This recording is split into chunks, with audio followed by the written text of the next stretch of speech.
Here we are with episode 2 of the Hero Rune guide, which was kicked off by my good friend Starskream last week. The format of this series will be a hero by hero guide on what we think are good builds. We'll aim to get 2 done per week, alternating the episodes between us.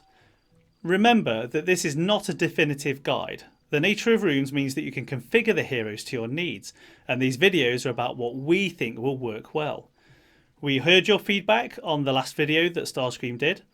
We are going to make sure that we implement some of those things, such as having the stats up for longer, and also showing PvE footage as well as the PvP footage of the heroes that we've chosen. There's only one hero that I could start my side of this series off with, and that is the legendary undead Lord Zomm, my favourite hero and sort of namesake. He's a hero that's incredibly versatile and can be runed effectively for attack, defence or a middle ground, which is actually my preferred choice. Even when runed defensively, he still packs a mean punch, particularly when diseased. As you can see, I couldn't help myself and had to buy the new skin for him. It's got an Egyptian theme and it's pretty cool looking, to be honest. As a legendary hero, he grants a couple of very important benefits to the other undead that are on his team. So before we move on to the runes, I just wanted to take a quick look at those. So the first one, Undead Heart 3. Increase health by 25% for all undead allies. Extremely useful, especially combined with Yorick. And then his second one, Feeding on the Living, which has it down as undead team members heal 10% of damage inflicted versus non-undead enemies.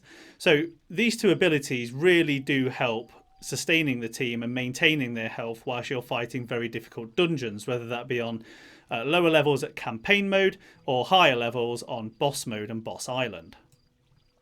The rune setup I want to show you right now then is something that I've nicknamed the combat mix build. The goal here is to hand out lots of damage while still being able to survive and self-heal. Some of you guys will remember from my previous videos that I went for a full attack approach, but I recently swapped out my blue precision rune for a blue bulwark rune, which enables me to auto-run boss island dungeons much more reliably because of the extra defense that it gives. Remember that it doesn't matter if your runes are lesser, improved, greater or superior. This build still applies at any level you are currently at and will be valid for whatever stage in the game you're currently at. Our target stats are, for attack, we want a minimum of 5,000. For defense, we want a minimum of 2,600. Health, as close as to 12,000 as possible or above that. And a critical, which is as high as possible. So let's take a look at the actual runes that are on my Zomm. First off, I start off with a greater power rune, which has attack, attack and skill. Your ideal here is going to be something like attack, attack and critical. I could do with making a better one. The next 3 are my array of greater vampiric runes. Now, these have got some obvious benefits. First one, you've got a huge attack bonus that is being given to Lord Zomm to enable him to do that damage that I was talking about earlier. The next is a big health bonus that each of these gives, helping to keep Lord Zomm alive, keep the rest of the team alive. Next you get is skill. Remember that I may have mentioned in my previous videos that we figured out that around 80 skill equals 1% critical. So these are given around just over 2% critical each, which is very useful. And then the last piece around this is the lifesteal that the vampiric runes give. Various numbers I've got on here. I've recently found out though that the bonus that they give towards the lifesteal, the percentage, is additive. It's not multiplicative. That's confirmed from a very good source. So do bear that in mind. The more these vampiric runes that you add on, the bigger the health bonus you'll get. I noticed that when I'm fighting inside a dungeon, even from a standard hit that Zomm does, and this is not a critical, a standard hit, when this triggers off, I get a huge boost in health. So bear that one in mind, guys. And again, they don't necessarily need to be legendary runes. They can easily be rare runes as long as they've got that extra ability on the chance to lifesteal. It's all important. And then lastly, for the survivability piece, I decided to get rid of my critical rune here and put on a bulwark to give me the extra defense that I need. And also there's a big boost there in health at 403. The last benefit that I'm getting from that one, don't necessarily have to worry about. That was just an added bonus that I got lucky with. And if you don't have any Vampiric runes, because I know that they are not easy to come by, then you can replace those with something like a power rune or a battle rune. Make sure that you've got some attack and health on there though. Lord Zomm's usefulness in PvP is somewhat limited if you have a full roster. He's not going to be your go-to guy for winning matches. If you don't have a full roster though, then he's going to come in pretty useful, especially if you use him with Zen to speed him up on that first round. Combining with Yorick and you've got a hero that's as tough as they get, and he's going to soak up a lot of damage for you. Zomm and his purple undead followers are a natural choice for the History of Violet's Purple Crown quest. Choose Zomm, Brom, Executum and one other such as Pontifex and you will have good results on that one. As part of a full defense team, and as with all undead, Zomm is just too vulnerable to Masuta Kira, so I generally avoid doing that. However, with that said, he can be useful in a two-man bait team with Furnace, who uses his taunt ability while Zomm essentially wipes everyone out. But again, beware of MK.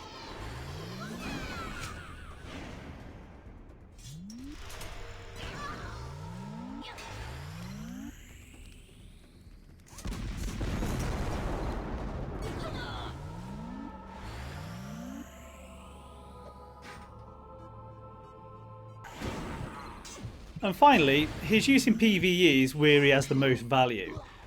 Running Lord Zomm and his team of undead followers is a great way to beat those really difficult dungeons. For you guys out there who are below level 60, it's all about campaign mode. And for those of us battling boss mode, you'll have seen some of my boss island videos already, demonstrating Zomm is invaluable for pulling in those epic weapons and totems. Before the end of each of these videos, I want to try and share a tip with you on runes that I found useful in the past. The first one of these is a high level summary around some of the work that one of our level cap guys did. Foozle performed a detailed analysis on runes, their cost to upgrade and the return on investment one can expect from that. The main problem you'll face with your runes is the gold cost to upgrade them. It's easy to deplete your gold slash, so you need to be efficient here. So consider this. The one tier jump in stats from an improved rune to a greater rune is of more value than a jump from 1 star to 5 stars. Stars actually add very little to the final stats of a rune, but add to upgrade costs significantly. With that in mind, let's take a quick look at this table that Foozle put together. It details improved and greater tier runes, rare to legendary rarity, stars, max attack as the main stat, and the gold cost to upgrade them fully.